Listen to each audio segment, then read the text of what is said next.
¿Qué tal? ¿Cómo están? Dios les bendiga. Yo soy el pastor Natán de los Reyes y bienvenido a la cápsula Sarmientos.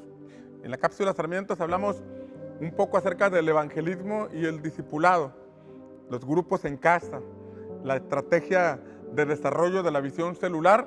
Y hoy quiero hablarte principalmente de este mandato que el Señor nos ha dado, que está en Mateo 28, 19 en adelante, donde la Escritura dice: por tanto, id y haced discípulos a todas las naciones, bautizándolos en el nombre del Padre y del Hijo y del Espíritu Santo, enseñándoles que guarden todas estas cosas que os he mandado, y aquí yo estoy con vosotros todos los días hasta el fin del mundo.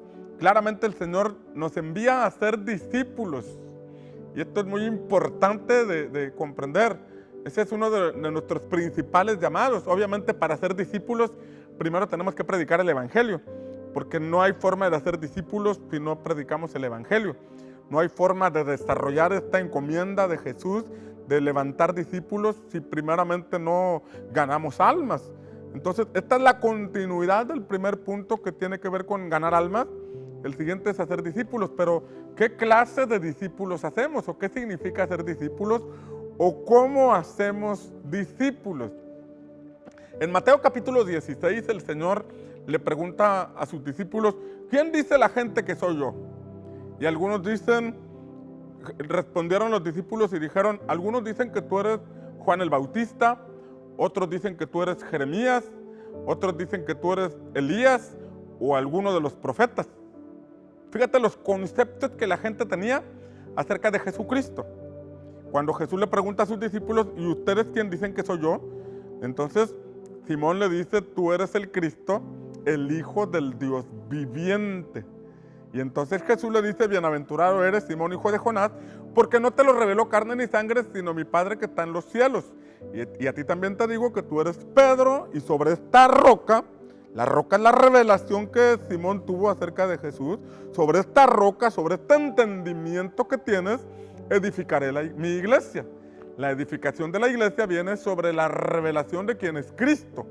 Sin embargo, en este tiempo podemos encontrar personas que tienen una idea de Jesús como la gente del tiempo en que Jesús le preguntó a sus discípulos. Por ejemplo, algunos decían en aquel entonces que Jesús era como Juan el Bautista. ¿Y qué hacía Juan el Bautista? Juan el Bautista predicaba el bautismo de arrepentimiento para perdón de pecados. Entonces, probablemente hoy hay algunas personas que piensan que todo lo que tiene que ver con la iglesia es simplemente llevar a la gente a que reciba a Jesús. Y una vez que reciben a Jesús, se bautizan y se integran a la iglesia, ahí termina la tarea. Entonces, encontramos hoy ejemplos de personas, de ministerios que pudieran estar desarrollando la iglesia de una forma limitada y no completa. Porque es importante que la gente reciba a Jesús como su Señor y Salvador y se arrepienta de sus pecados, se bautiza y se integra a la iglesia, pero ahí todavía no comienzan a ser formados como discípulos. La tarea, la encomienda, es hacer discípulos. Otros decían en aquel tiempo que Jesús era como Jeremías, Y cuando uno va a la palabra, se encuentra que en Jeremías fue un profeta que advertía acerca de lo que venía de parte de Dios si no se arrepentían, que advertía acerca del juicio que vendría sobre Israel si no enderezaban sus sendas, que vendría a Babilonia. Fue un hombre que Dios levantó para exhortar y llevar al pueblo al arrepentimiento. Entonces, en el contexto de Jesús había personas que escuchaban al Señor Jesús y decían: este es como Jeremías, este trae un mensaje de confrontación, arrepiéntanse, generación de víboras, vuelvan al camino del Señor. Pensaban que solamente era confrontar las malas conductas, confrontar los pecados de la gente. Y bueno, eso es parte del ministerio de Jesús, pero no es el ministerio completo. Es verdad que hay que guiar al arrepentimiento, es que hay que hablar con claridad que el pecado produce muerte y que debemos buscar al Señor arrepintiéndonos de nuestros pecados. Una vez que uno se arrepiente, la pregunta es: ¿qué es lo que sigue? Es ahí donde entra la parte del discipulado. En el tiempo de Jesús había otros que decían: pues Jesús es como Elías, trae fuego del cielo. Es como Elías. Elías, al bajar el fuego al altar, entonces pudo llevar al pueblo a entender quién era Dios y quiénes eran los Baales. Pudo entender el pueblo. Es decir, la gente en el tiempo de Jesús decía, este sí trae palabra, no como los fariseos. Este sí trae palabra, no como los escribas y los sacerdotes. Trae fuego, hay milagros, hay sanidades, hay liberaciones, hay avivamiento. Y entonces Jesús, es verdad, Jesús nos abre los ojos, nos lleva al verdadero sentido del Evangelio. Cuando en Mateo 5 al 7 leemos las enseñanzas que les dio a sus discípulos, Él les decía, ustedes han oído, pero yo les digo. Quiere decir que la gente había escuchado la palabra, pero no les habían enseñado con el sentido correcto. Pero ahí entró el discipulado de Jesús, alineando la palabra a la esencia de lo que Dios desea darnos y no a doctrinas o ideologías que simplemente nos llevan a creer conceptos de hombres. Pero además Jesús traía fuego.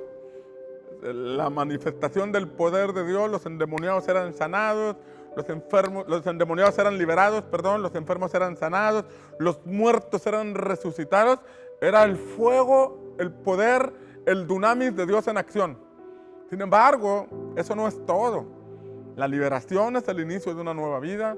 Las sanidades son para que la gente pueda recibir la misericordia de Dios y entender que hay un Dios vivo. Pero después de la sanidad, después de la liberación, ¿qué es lo que sigue? Y es ahí donde viene el discipulado, donde somos edificados. Como le dijo Jesús a Simón, sobre esta roca, sobre esta verdad revelada, la iglesia va a ser edificada. En aquel entonces había otros que decían, Jesús es un profeta más.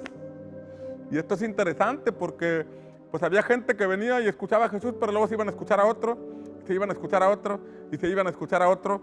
Y pareciera que hoy en día hay personas que están en esta condición, que pasa algo en una iglesia y allá van, pasa algo en otra y van para allá, y escuchan a uno y escuchan a otro, y no generan una identidad, sino se convierten en discípulos de Jesús, porque andan detrás de personas, atrás de ministerios, atrás de señales, atrás de predicadores, y no echan raíces ni dan fruto en una casa específica. Jesús quiere edificar la iglesia, y somos edificados sobre la revelación de quién es Jesús, de quién es Cristo. Y ahí entonces empieza la dinámica de conducir a cada nuevo creyente por un camino claro, conciso. Si hablamos de edificación de la iglesia, podemos hablar entonces de que compararlo con una casa. Una casa o una construcción o un edificio, una casa debe tener fundamentos, debe tener paredes, debe tener castillos, debe tener cadenas, debe tener techos, debe tener ventanas. Se edifica. No solamente el fundamento, sino que hay una serie de elementos que deben conformar aquella estructura para dar forma a una casa. Ahora bien, puede ser una casa, puede ser un local comercial, puede ser un edificio, puede ser una bodega.